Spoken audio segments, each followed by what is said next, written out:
You said this Mythal was worshipped as a goddess. So one assumes. What is a god but a being of immense power? The dread old gods were nothing more than dragons, after all.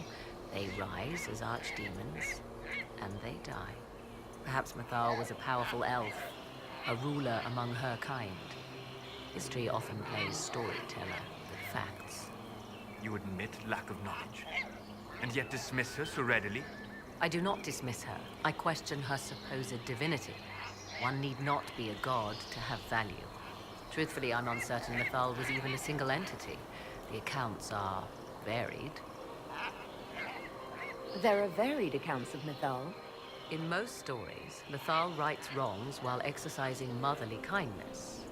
Let fly your voice to Mythal, deliverer of justice, protector of sun and earth alike. Other paint her as dark, vengeful. Pray to Mythal and she would smite your enemies, leaving them in agony. More Dalish tales, I assume.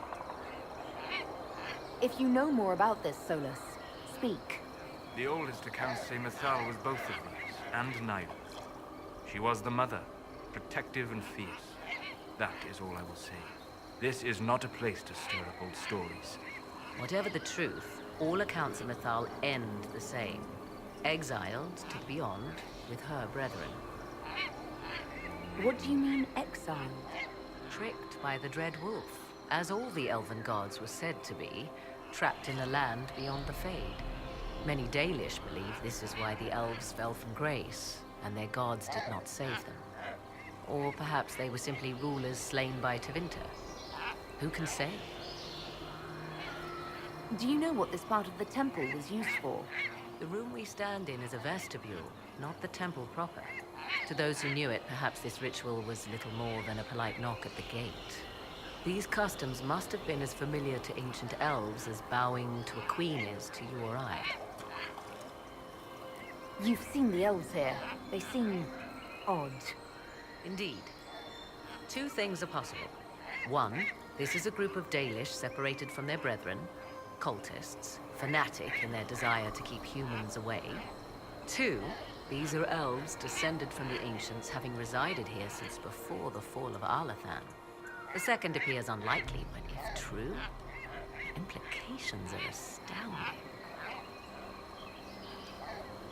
If they keep records, it could change everything we thought we knew about history.